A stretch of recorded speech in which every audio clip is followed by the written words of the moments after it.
Hello everyone. Very good morning to all of you. दिन की शुरुआत करेंगे 19 अक्टूबर 2023 के करंट अफेयर के साथ। हर एक न्यूज़ इंपॉर्टेंट है, इसलिए ध्यान से अंतिम तक देखिएगा वीडियो को। करंट अफेयर की पीडीएफ स्टैटिक जीके के साथ आप एग्जाम इंजन एप्लीकेशन से डाउनलोड कर सकते हैं। एग्जाम इंजन एप्लीकेशन आपको गूगल प्ले स्टोर पर मिल जाएगा। आप वहीं से इसे जब भी डाउनलोड करें तो 5 स्टार रेटिंग देना ना भूलिए। ध्यान रखिए, एग्जाम इंजन डेली आपके लिए फ्री स्टडी मटेरियल भी लाता है, तो 5 स्टार रेटिंग तो बनती है इसके लिए। शुरू करेंगे आज का वीडियो, लेकिन पहले बात करेंगे कल के क्वेश्चन की। मैंने आपसे क्वेश्चन ये पूछा था कि अहोम साम्राज्य की स्थापना भारत के कौन से राज्य में करी गई थी। देखिए, उस टाइम पर ये राज्य तो हुआ नहीं करता था, लेकिन आज की डेट में ये जगह कहलाती है आसाम। ठीक है। अहोम साम्राज्य की स्थापना सन 1228 में करी गई थी और करीब 600 साल तक इस साम्राज्य ने यहाँ पर शासन किया हुआ है। इसके जो संस्थापक थे, इनका नाम है सोलोंग। यहाँ पर मैं लिख देता हूँ, साओलोंग सुकाफा। साओलोंग सुकाफा, ये इसके फाउंडर थे। कई बार एग्जाम में पूछ चुका है कि साओलोंग सुकाफा के द्वारा किसकी स्थापना करी गई थी। आपको ध्यान रखना है, अहोम साम्राज्य की स्थापना करी गई थी। एक और इंटरेस्टिंग फैक्ट, अहोम साम्राज्य ही वो किंगडम है जिसके द्वारा नॉर्थ ईस्ट स्टेट जितने भी हैं वो सब मुगल एक्सपेंशन से बचा कर रखे गए थे। मतलब मुगलों को इन्होंने नॉर्थ ईस्ट में शासन नहीं करने दिया है। कई बार मुगलों के द्वारा यहाँ पर आक्रमण भी किया गया, लेकिन मुगलों को पीछे धकेलने का काम अहोम साम्राज्य ने किया था। शुरू करते हैं आज के करंट अफेयर।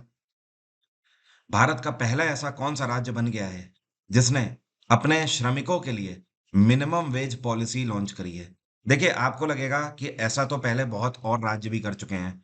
देखिए, वो एक अलग बात है, यहाँ पर एक दूसरी बात हो रही है। अभी तक क्या होता था, हर एक राज्य सरकार अपने राज्य के अंदर जितने भी काम करने वाले लेबर्स होते हैं उनके लिए मिनिमम वेज फैसिलिटी देती थी।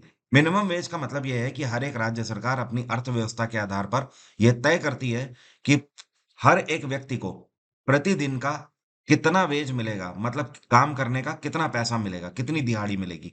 जैसे कि मान लीजिए, उत्तर प्रदेश की अर्थव्यवस्था बड़ी है, तो उत्तर प्रदेश सरकार मान लो बोलती है कि हम पर डे का 500 रुपए देंगे। ठीक है, लेबर को। उसी जगह अगर महाराष्ट्र की बात करें, तो महाराष्ट्र की अर्थव्यवस्था यूपी से भी बड़ी है। ठीक है, तो ये बोल सकते हैं हम 530 रुपए देंगे। अब उसी जगह राजस्थान सरकार बोल सकती है कि हम 410 रुपए देंगे। ठीक है, तो अभी तक तो ये चला आ रहा था, लेकिन ये पहली बार ऐसा हुआ है कि झारखंड सरकार ने फैसला लिया है। अब ये इन्होंने किस पैरामीटर पे किया है? झारखंड सरकार ने ये आश्वासन दिया है कि झारखंड के अंदर जैसे कि ज़ोमैटो काम कर रही है, स्विगी काम कर रही है, ठीक है? ओला हो गई, उबर हो गई और रैपिडो हो गई। इस तरीके की जो कंपनियाँ हैं और इनमें काम करने वाले जो लोग हैं, उनका भी मिनिमम वेज होगा।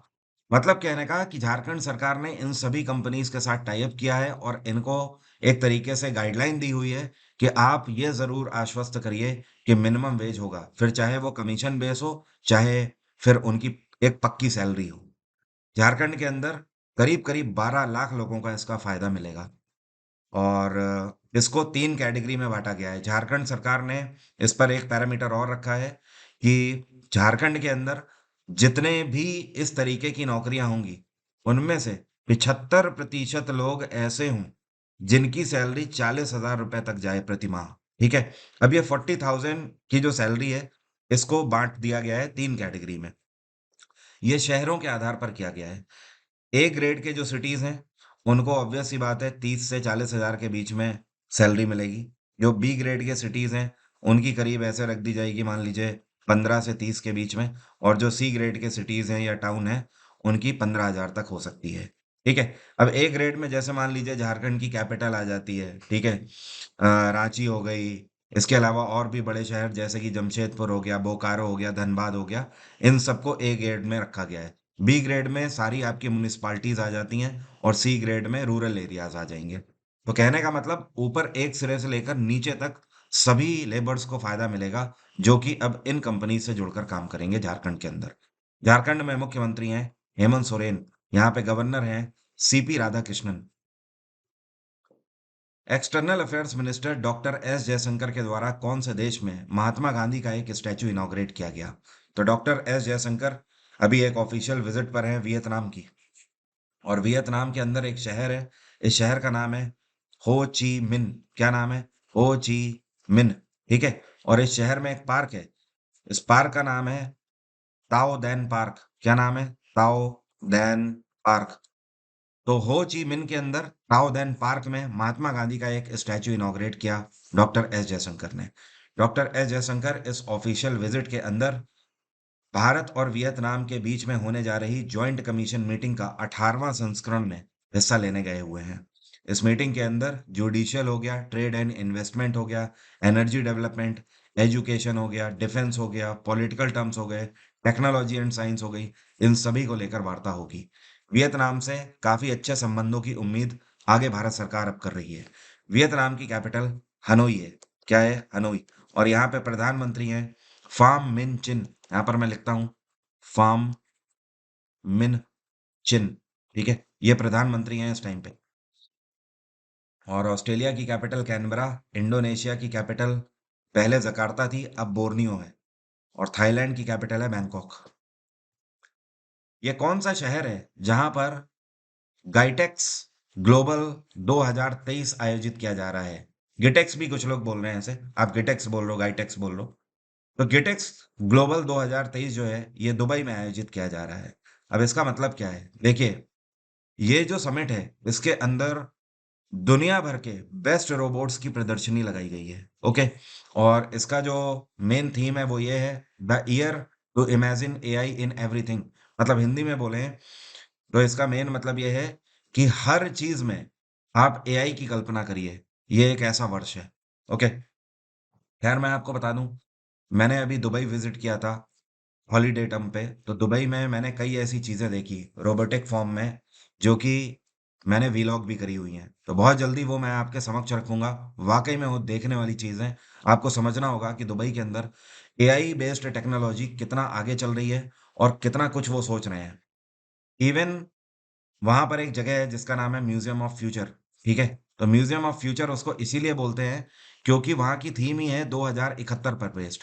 मतलब वो बोलते हैं कि हम आपको वो चीजें दिखा रहे हैं जो दुनिया 2071 में देख रही होगी, 2071 में। तो वो वीलॉग जैसे ही आएगा मैं इसी चैनल पे अपलोड करूंगा, आपको बताऊंगा, आप लोगों के देखने वाली वो चीज है। फिलहाल गिटेक्स पर बात करते हैं। गिटेक्स की खास बात यह है कि इसमें जो रोबोट्स हैं वो साइबर सिक्योरिटी को लेकर भी लॉन्च किए गए हैं, क्लाउड कंप्यूटिंग को लेकर, क्लाइमेट टेक्नोलॉजी को लेकर। मतलब ऐसे ऐसे रोबोट्स लॉन्च किए गए हैं जो कि क्लाउड कंप्यूटिंग के बारे में जानकारी भी आपको देंगे, वेब के बारे में भी जानकारी देंगे, साइबर सिक्योरिटी के भी बारे में भी, और क्लाइमेट भी आपको बताएंगे। दुबई ने ये एक ऐसा प्लेटफॉर्म लॉन्च किया है जिसमें दुनिया भर के प्राइवेट सेक्टर पब्लिक सेक्टर के साथ कनेक्ट हो सकते हैं। मतलब ऐसी प्राइवेट कंपनियां जो इस तरीके की टेक्नोलॉजी पर काम करती हैं वो दुनिया भर के कई सारे देशों से जुड़ सकती हैं और उनके साथ कॉन्ट्रैक्ट साइन कर सकती हैं। राष्ट्रपति द्रौपदी मुर्मू के द्वारा अभी हाल ही में नेशनल फिल्म अवार्ड्स का आयोजन किया गया नई दिल्ली में। तो इस बार कौन सा संस्करण आयोजित किया गया नेशनल फिल्म अवार्ड का? इस बार 69th एडिशन इसका लॉन्च किया गया है, 69वां संस्करण। अब इसमें जो इंपॉर्टेंट चीजें हैं वो आपको ध्यान देनी है।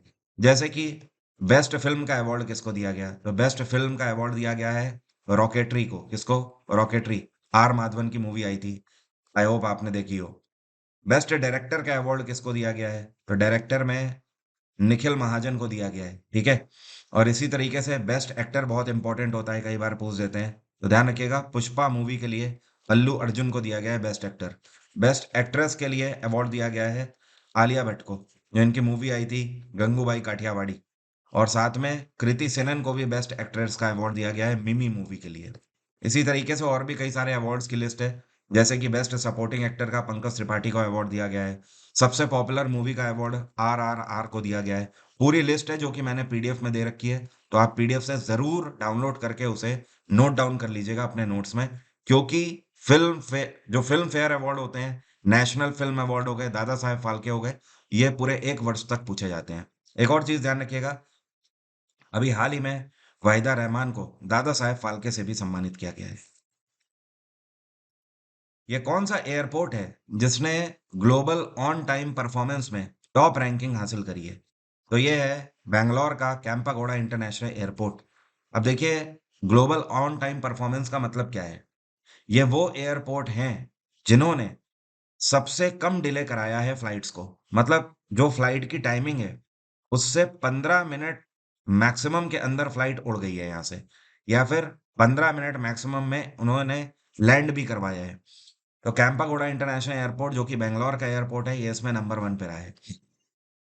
टोटल जो इनकी फ्लाइट है, उसमें से अगर देखा जाए तो 89% जो फ्लाइट्स हैं, उनका जो टाइमिंग है, वो सबसे बेहतर रहा है। इवन कैंपागोड़ा इंटरनेशनल ने अमेरिका के salt lake city international airport और साथ में हैदराबाद के राजीव गांधी इंटरनेशनल एयरपोर्ट को भी पछाड़ दिया। अंतर्राष्ट्रीय गरीबी उन्मूलन दिवस कौन से दिन मनाया जाता है? ये दिवस हर वर्ष 17 अक्टूबर को मनाया जाता है। इस दिवस को मनाने के पीछे का मेन उद्देश्य ये है कि हर एक देश के अंदर जो एक बड़ा तबका है, मतलब जिनके पास पैसा है, ठीक है? वो इकोनॉमिक टर्म में जो निचला तबका है, जिसके पास पैसा नहीं है, उनको कहीं न कहीं एक रिस्पेक्टफुल वर्क प्रोवाइड करें, एक हेल्दी वर्क एटमॉस्फेयर क्रिएट करें। ऐसा नहीं कि पुराने टाइम की तरह अगर आपके पास पैसा है तो आप गरीब से गुलामी करा रहे हो, ऐसा नहीं। तो लोगों में इस बात की अवेयरनेस होनी चाहिए जिसके लिए ये दिवस मनाया जाता है। इस दिवस को पहली बार लॉन्च किया गया था 1987 में। अभी हाल ही में कौन से राज्य के मुख्यमंत्री हैं जिनके द्वारा लैक्मी योजना लॉन्च करी गई है? और ये जो लैक्मी योजना है, ये इस राज्य के अंदर यात्रा करने वाले लोगों को सेफ ट्रांसपोर्टेशन, अफोर्डेबल ट्रांसपोर्टेशन और सस्टेनेबल ट्रांसपोर्टेशन की फैसिलिटी प्रोवाइड करेंगे। तो ये लैक्मी जो है, ये वो कॉस्मेटिक वाला मत समझिएगा, जो करीना कपूर ऐड करती हैं, वो नहीं है। यहाँ पर लैक्मी का दूसरा मतलब है। लैक्मी का यहाँ पर जो फुल फॉर्म है वो ये है, location accessible multi modal initiative, ठीक है?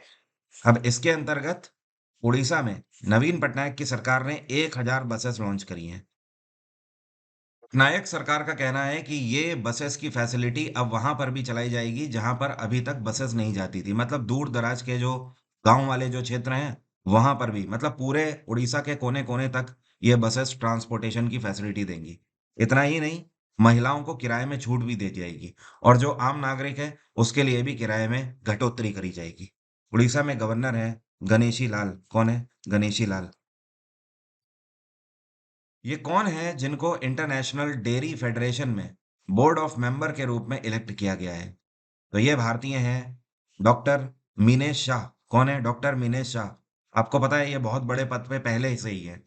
भारत में डेयरी का जो सबसे बड़ा संस्थान है, जिसको बोलते हैं एनडीडीबी, जिसका फुल फॉर्म है नेशनल डेयरी डेवलपमेंट बोर्ड। तो ये एनडीडीबी के चेयरपर्सन और मैनेजिंग डायरेक्टर थे अभी तक। अब अंतर्राष्ट्रीय डेयरी फेडरेशन में भी बोर्ड ऑफ मेंबर में इनको चुना गया है। और आईडीएफ जो है इंटरनेशनल डेयरी फेडरेशन, इसकी स्थापना सन 1930 में करी गई थी। इसका हेडक्वार्टर है बेल्जियम की कैपिटल ब्रसेल्स। क्या बोलते हैं? ब्रसेल्स। एक और चीज ध्यान रखिएगा, अभी हाल ही में मैंने आपको बताया था न्यूजीलैंड में नए प्रधानमंत्री चुने गए हैं। इनका नाम क्या है? Christopher Luxon. अब ये न्यूजीलैंड के नए प्रधानमंत्री होंगे। और कल के वीडियो में मैंने आपको बताया था यूनाइटेड नेशंस में भारतीय राजदूत कौन अपॉइंट किए गए हैं? अरिंदम बागची। क्या नाम है? अरिंदम बागची। भारत में पहली बार तिलैपिया पैरावो वायरस रिपोर्ट किया गया है कौन से राज्य में? तो एक नए तरीके का वायरस है और ये तमिलनाडु में रिपोर्ट किया गया है। देखिए, ये जो आपको मछली दिखाई दे रही है ना, इस मछली का नाम है तिलैपिया मछली, ठीक है? इस मछली में ये वायरस पाया गया है। इस मछली की खास बात ये है कि खेतों में जो पानी नहीं भर जाता है, तो फसलों के लिए जो मीठा पानी होता है ना, उस मीठे पानी में ये मछली पैदा होती है।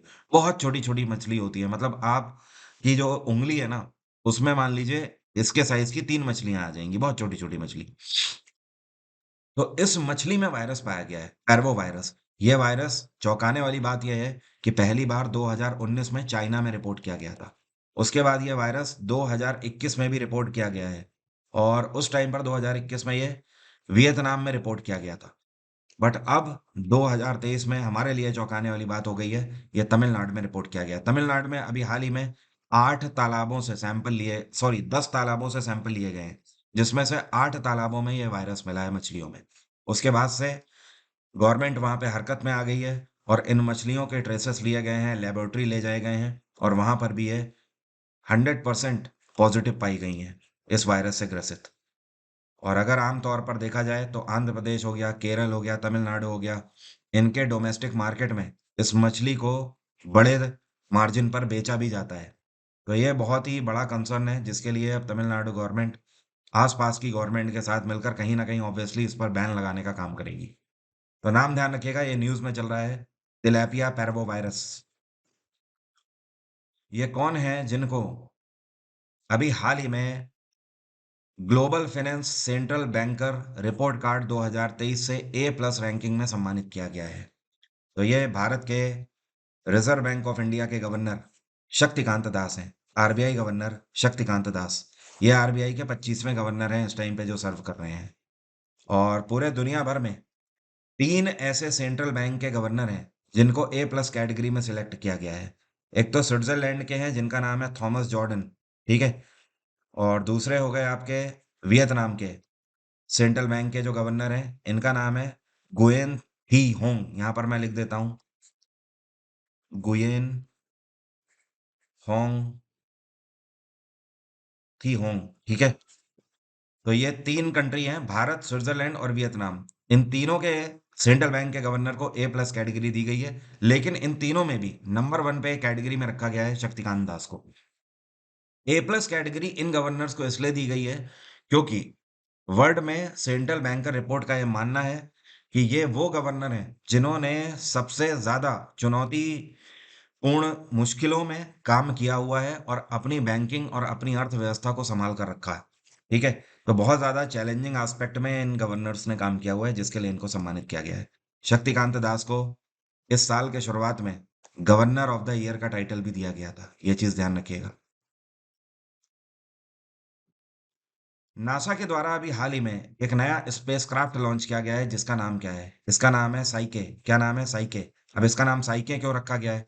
देखिए, साइके नाम का हमारे सौर मंडल में एक एस्ट्रॉइड है जो कि 80% मेटल से बना हुआ है और 20% रॉक मतलब चट्टानों से बना हुआ है। तो इसको स्टडी करने के लिए नासा ने अभी हाल ही में साइके नाम का ही अपना एक स्पेसक्राफ्ट भेजा हुआ है। ये आपको पता है कहाँ पड़ता है? उधर देखिए, जैसे ये है सन हमारे सौरमंडल में। सन के सबसे पास मरकरी होता है मतलब बुध, इसके बाद वीनस होता है शुक्र, इसके बाद पृथ्वी है, अर्थ हो गई हमारा घर, इसके बाद मंगल है, मार्स, ठीक है? अब इसके आगे क्या है? जुपिटर, ठीक है?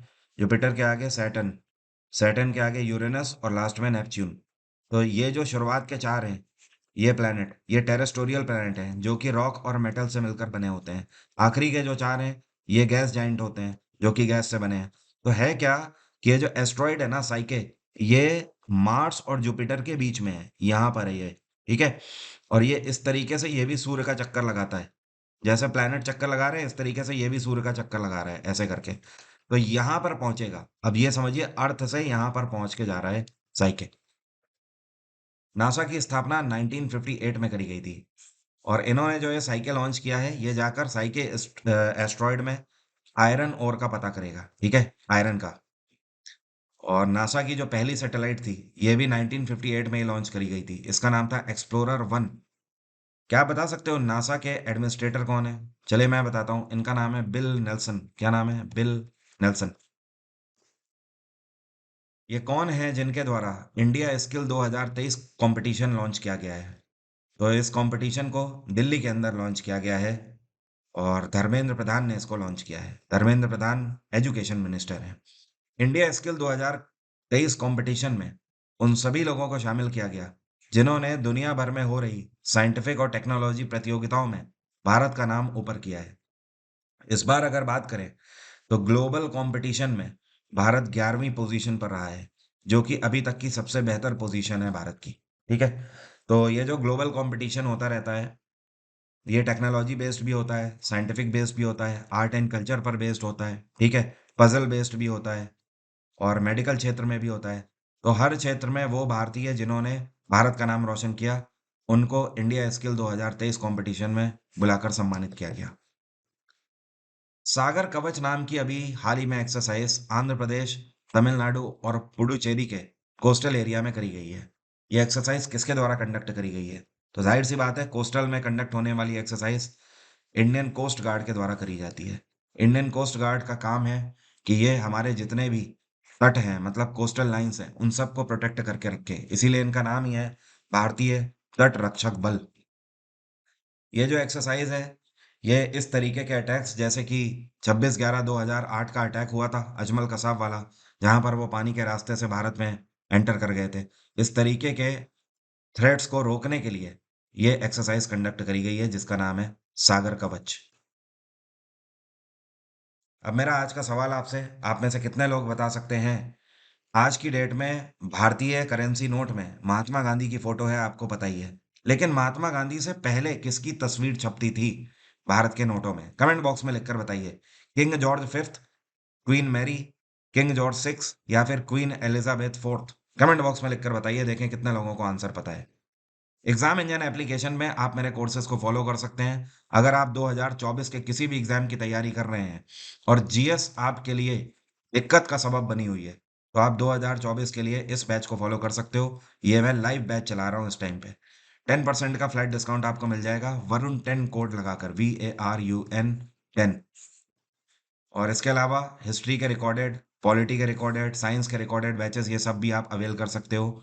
फुल फ्लैश में रिकॉर्डेड बैच भी अवेल कर सकते हो। पॉलिटी का मैंने यूपी दरोगा के लिए लाइव बैच चलाया हुआ है, पॉलिटी प्लस मूल विधि का, आप इसे भी ज्वाइन कर सकते हैं। Static GK magazine, science magazine, computer magazine, इन सब को भी अवेल करके इवन नेक्स्ट मंथ जो दिल्ली पुलिस कांस्टेबल का एग्जाम है उसके लिए भी आपके पास दो ऑप्शन है, आप रिकॉर्डेड बैच ले सकते हो। एक तो full recorded batch GS GK computer reasoning और मैथ्स, या फिर आप केवल जीएस जीके और कंप्यूटर लेना चाहते हैं तो वो भी अवेल है।